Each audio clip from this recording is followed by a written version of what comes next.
ఆశ్చర్యకరమైన వెలుగులోకి వచ్చినటువంటి మన జీవితాల్లో మనము స్పష్టత గమనించాలి. మన జీవితాల్లో అపవిత్రతకు చోటు లేదని, మనము అపవిత్రులం కాదని, యేసుక్రీస్తు ద్వారా వెలుగులోకి వచ్చిన తర్వాత నేను పవిత్రుని, పరిశుద్ధునై ఉన్నాను, నా క్రియలు పరిశుద్ధమైనవి, నా మాటలు, నా చూపులు, ఆలోచనలు పరిశుద్ధమైనవి అన్నటువంటి స్పష్టత జనులకు నువ్వు కనపరుస్తూనే, రెండవదిగా ఇవన్నిటికి మూలం యేసుక్రీస్తు. చిన్న ఎగ్జాంపుల్ లేకపోయాడు, సంఖ్యలతోనైనా నన్ను బంధించలేకపోయారు, ఏ విధమైన కట్టులు నన్ను బంధించలేకపోయాయి.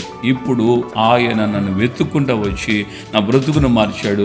ఆ ప్రభు ద్వారా నేను ఈ విధంగా ఉన్నాను, ఈ స్థితిలో ఉన్నాను. ఇదిగో నేను స్వస్థ చిత్తుడినై బట్టలు ధరించుకొని ఆయన పాదాల దగ్గర కూర్చున్నాను. ఆయన నా మీద చూపిన ప్రేమను మీ అందరికీ తెలియచేస్తున్నాను. ఒకవేళ మీకు ఏదైనా అవసరమైతే ఆయన నమ్ముకోండి అంటూ తెక్కపోలి అంతా కూడా ఆయన ప్రకటన చేశాడని మనం చూస్తున్నాం.